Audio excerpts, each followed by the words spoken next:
we have a resource center that basically is designed to celebrate and to support LGBT students, staff, and faculty. Even if there weren't any sort of bias incidents or any kind of sort of problems that arise because of minority status for LGBT folks, we would still exist because we want to leverage and celebrate and bring to the table all the wonderful assets, perspectives, life experiences that LGBT people have to offer. So we have lots of programs. I do a lot of trainings with faculty, staff, and students. I invite community partners to come in for those trainings as well, because there are some sort of, some new information, some information that folks might just not be aware of around gender and sexual minorities. So I do a lot of trainings. I do a lot of speakers. I bring in speakers. We have a LGBT mentor program where we have faculty and staff who are out as LGBT. They mentor students who are still trying to get to know their own identity around being LGBT. And we also have a resource library.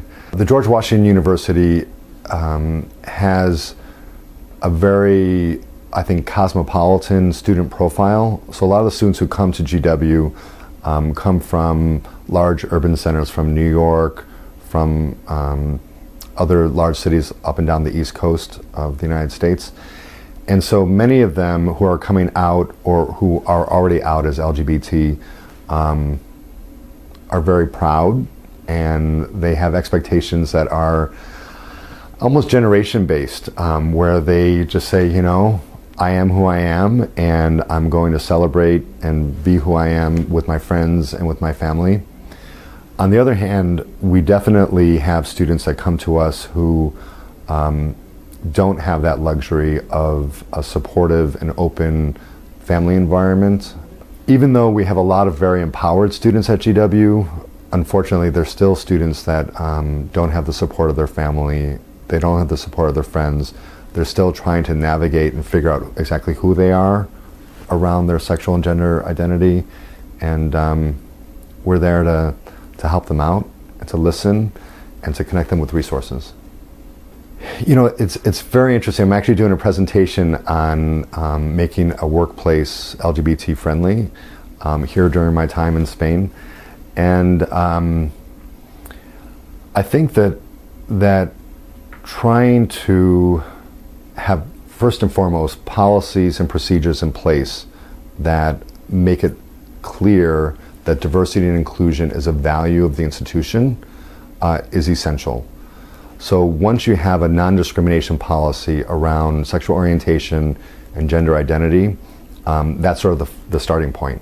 So people know that their jobs are secure and that they won't be fired because of their sexual orientation or their gender identity. Because there are many places in the United States, unfortunately, where people can be fired because there are not state protections or federal protections in place to prevent that from happening. I think education is another really important thing. Again, I do a lot of training around LGBT topics, and actually, as a gay man myself, as a gay professional, I've learned a lot by doing the research for these trainings. And so I've learned a lot about sort of lesbian communities, bisexual communities, and transgender communities. And so trying to train staff around LGBT themes is also really important. What we do at GW is once people go through a training, we give them what we call a safe zone sticker.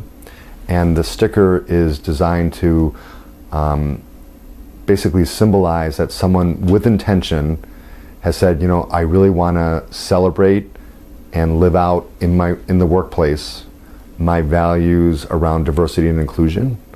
And so I'm going to go through this training.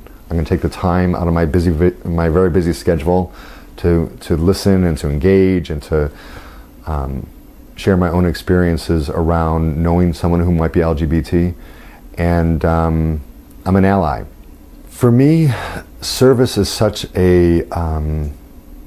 such a wonderful common ground value that across diverse identities, across religious affiliations, across race, across culture, across gender and sexual orientation, service is something that often people can agree upon as something that's of value.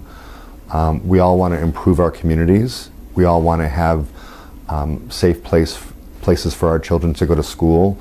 We all want to have a clean environment.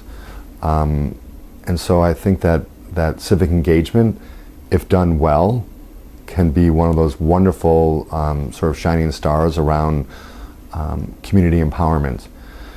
I think I always talk about two types of service. The traditional kind of service is the service of action or the service of doing, where you go out and you paint the school, or you feed the homeless, or you clean up the beach. And that's very, very important. But there's another kind of service that I think precedes the service of doing that's also very, very important. And I call that the service of being. And what I mean by that is when we get together as human beings and we build a relationship that's authentic, that says, you're as valuable and as worthy and as wonderful as me as a human being, then we're basically on the same level. We had the same value as human beings, and then we use that understanding. We use that platform to sort of kind of springboard us into the service of doing. Because if you don't do that, some of us who come from more privileged backgrounds can have a skewed or kind of a off-balance approach to service, where we feel like we're serving for people more than with people. Well, I've already sampled some wonderful food here in Madrid, and honestly, walking around Madrid has been really, it's been spectacular. I love the architecture, I love the culture, I love seeing how people sort of enjoy their outdoor space. I'm actually going to Granada for a service learning congress, and I'm gonna, I hope, have time to go to Alhambra, which I know is just such a, it's an international treasure, and I'm really, really excited for that. I've heard so much about it. I've seen, actually I think I've seen a whole documentary about that, the architecture, the history, the art. And for me, because I do a lot of interfaith work, I really appreciate some of the Muslim roots of that palace. So I'm really excited to see that as well.